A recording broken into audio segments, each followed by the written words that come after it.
Welcome to a video on how to get good at the Necros, perhaps the most infuriating piece of shit to face in the game, as this purple preposterous piece of placid shit can make your blood boil faster than Twitch backpedaling on becoming the next Pornhub streaming service. Let's get started. The Necros is a variant of the Rose class, who shares my bias in having an obsession with the color purple, whilst also holding the world record for most players hospitalized out of spiking their controller and having it fly back into their face.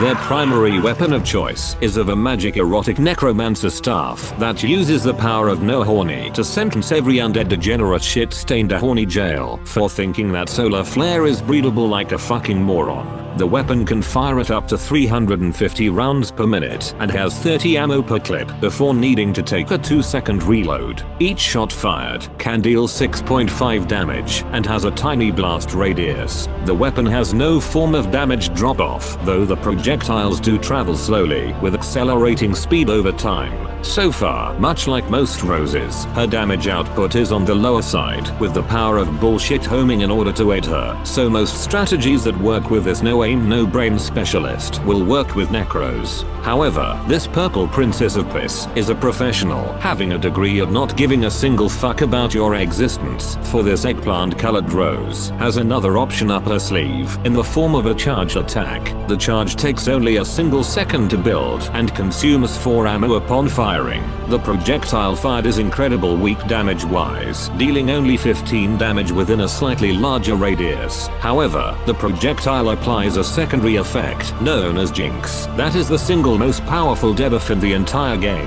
So powerful in fact that even toxic brains mains quiver at the mere mention of its name. Enemies infected with the jinx status effect will glow a bright purple color and will take 75% more damage from all sources for the next 10 entire fucking seconds. This shit is essentially a death sentence to anyone that gets hit by this thing, especially if the victim is currently fighting someone else and you can swing the fight entirely into their favor by just hitting them with this quick charging device of fuckery. One key piece of information to keep in mind is timing when to apply the jinx, since due to how armor was coded, any new instance of it, regardless of the effect being positive or negative, will replace the current armor. Here for example, a pirate walks up to a doom shroom, and right before it explodes, he hops into the barrel, saving him from the explosion. Now, let's say he's still in the barrel when the doom shroom recharges, but this time, we hit him with the jinx. Because of the rules explained earlier, the barrel's armor is completely removed and replaced by the jinx's negative armor buff, resulting in the old piece of shit dying instantly to the doom shroom.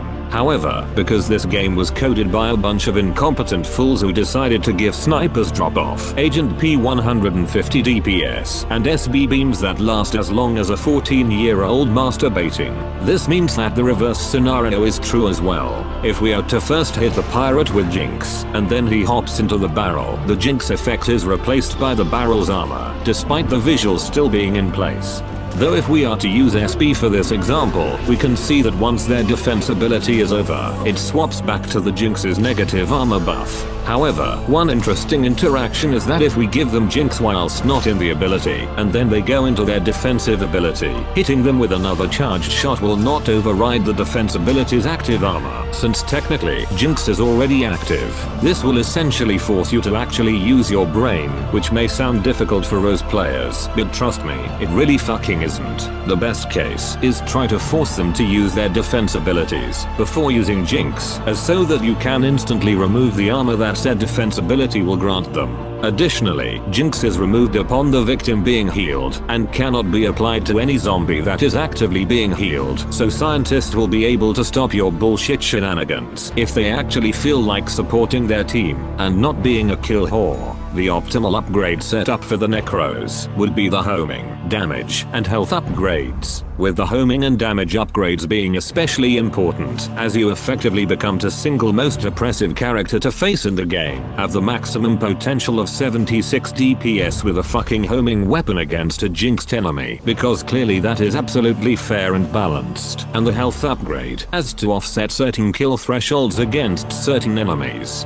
In terms of strengths, the Necrose's jinx effect not only makes her an extremely powerful support player, but also can allow them to play selfishly and grant themselves immense damage output. Her large clip size of 30 and rapid charge time allows her to easily kill even bulky enemies within a single clip, as well as apply jinx to multiple enemies simultaneously, stopping potential pushes. However, a competent scientist player can easily negate the jinx effect entirely, as well as enemies that know how to time the usage of their defense abilities when given jinx. Lastly, like most roses, she struggles noticeably at close range due to the extremely small and unable to properly use her homing at point blank. Thanks to this guide, you will now be the master of being the most oppressive piece of shit known to mankind, as you just murder the ever-living fuck out of the enemy team's hopes and dreams. Be sure to come back for the next episodes next week. Thanks for watching, and don't forget to subscribe for more shit like this. Have fun.